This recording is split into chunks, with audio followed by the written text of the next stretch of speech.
Go ahead. The best view we got was through the binoculars, and the best way I can describe it is there's some kind of reflective cloth or with a metallic-looking type of cloth of a structure that's definitely not rigid, or it's not a solid metal structure. It started over window 8, then quickly moved towards the nose of the orbiter, and we tracked it through windows 1, 2, 3, 4, and now it's out about window 5. It's moving away. For thousands of years, humans have gazed upon the heavens, pondering primordial questions. What is the nature of life? How did life begin? Is there life on other planets? Are we alone? On Earth, we know life is resilient and adaptive and can thrive in almost any environment, no matter how boiling hot, frigid, radioactive, and poisonous to life. Living creatures have been found at the bottom of the ocean, under incredible atmospheric pressures, in boiling water spewed by undersea volcanoes, in the frigid Antarctic, miles beneath the frozen ice, in radioactive waste, and nearly 50 miles above the Earth, in the stratosphere, in suborbital space. And almost a dozen experiments have proved that single-celled creatures can survive a journey through space, as if they are pre-adapted to these conditions, as if through natural selection their ancient ancestors journeyed here from the stars. Since living creatures have been found in almost every conceivable environment on Earth, then why couldn't life not just survive, but thrive in outer space?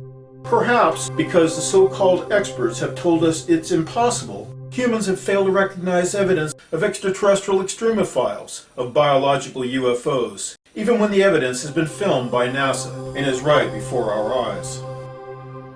Looks like you got an object right in front of you, Mark. Can you look out there? I'm not sure what you're talking about. Never mind. Discovery, we're sending you an orbiter state vector. That's looking out in front of the orbiter. Okay, we're seeing 3 or 4 objects. Can you confirm that it's just the one that's actually moving? The other ones are just reflections? No, there are 3 objects. The one you see 2 rings right there. They're the ones we kind of had the late tally-ho on. The one down the bottom, that was the one we initially saw. Some claim these biological UFOs are crystals of ice, when in fact ice crystals, including those formed in the sub-zero temperatures typical of space, do not take this shape or form, or grow to be what may be miles in size. Others dismiss these objects as debris, space junk, and most certainly much of it is. But much of it is not, and there is no explanation for why basically identical forms, sometimes numbering in the hundreds and thousands, have been observed by a variety of space shuttle missions.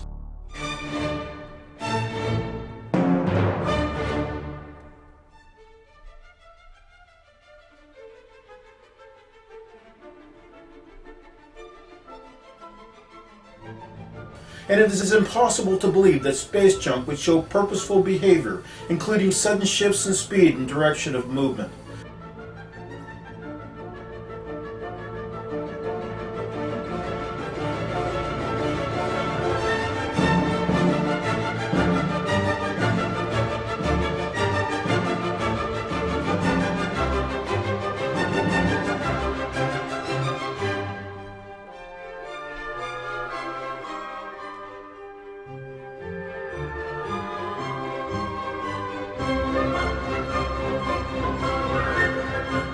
Astronauts have described these objects as definitely not rigid, not like solid metal objects, but flexible, plasma-like, having paper-thin membranes, and these biological UFOs are frequently translucent and have a nucleus at their center, typical of trillions of earthly life forms and single-celled creatures.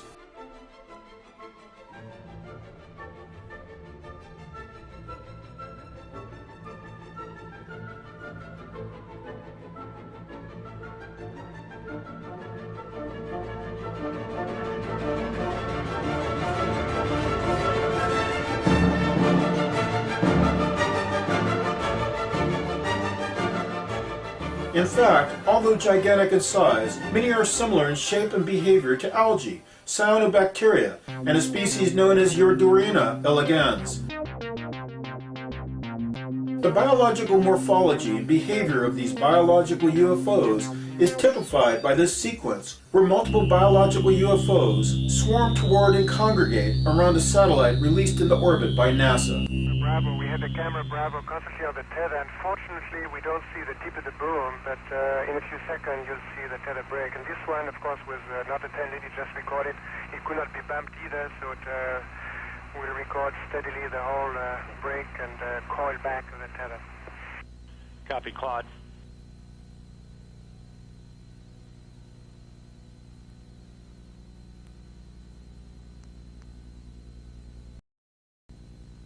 Again, this is a view of the satellite. Well, if it had to break, it did it in the right place. So, Columbia and the satellite now 77 nautical miles apart.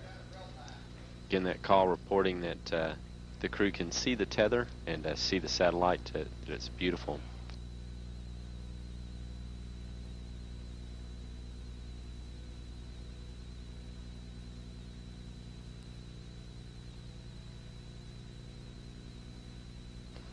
This view showing the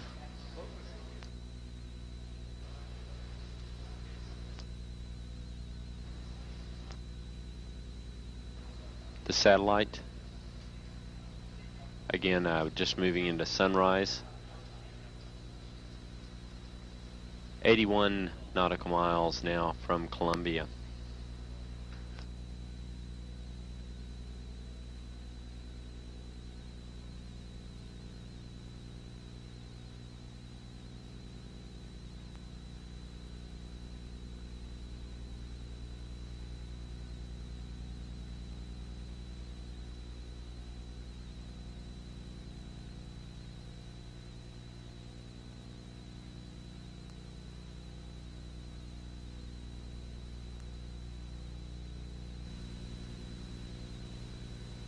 you guys getting the image? Franklin, we see a long line, a couple of star-like things, and a lot of things swimming in the foreground. Can you describe what you're seeing? Well, the long line is a tether, and there's a little bit of debris that kind of flies with us, and it's illuminated by the sun at such low angles. So there's a lot of stray light, and it's getting washed out quickly, but Claude is trying to do a quick, good job here adjusting the cameras. Copy that. Again, that description by the crew, this is the tether in the satellite with approximately 12 miles of tether still attached to it. Columbia and the satellite now just passing over the west coast of northern Africa. The two spacecraft now 90 nautical miles apart.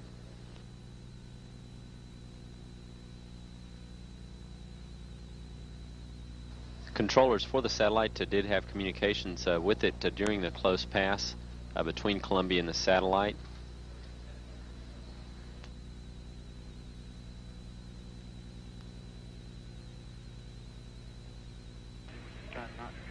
Columbia, Houston, that's a much better view, a lot more contrast visible. And how wide does that tether appear to be? It seems to resemble a much wider strand than we'd expect. Can you describe which way the satellite is visible on that strand?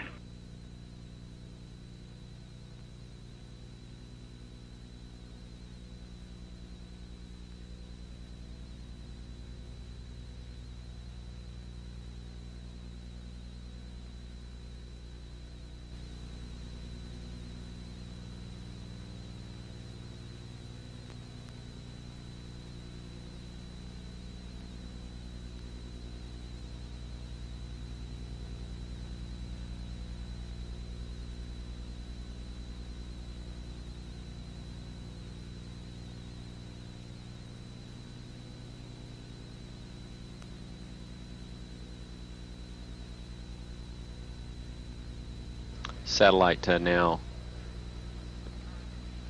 100 nautical miles. Charlie, completely unzoomed, and you see the full extent of the tether. I try to adjust the focus, but I can't get better than that. Okay, Claude. Thank you. I'm going to zoom in now.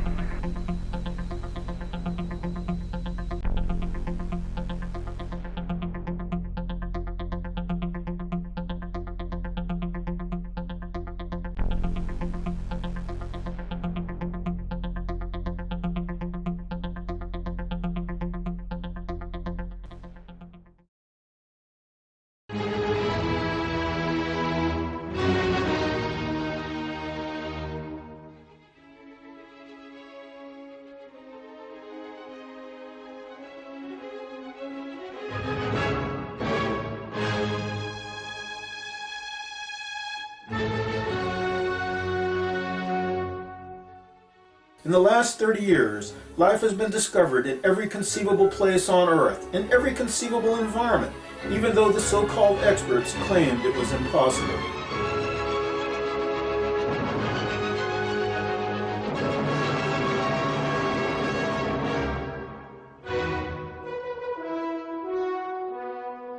What we have presented here, from film footage created by NASA, is evidence that life is not confined to Earth, but may well swim the seas of space, perhaps feeding on living planets and traveling among the stars.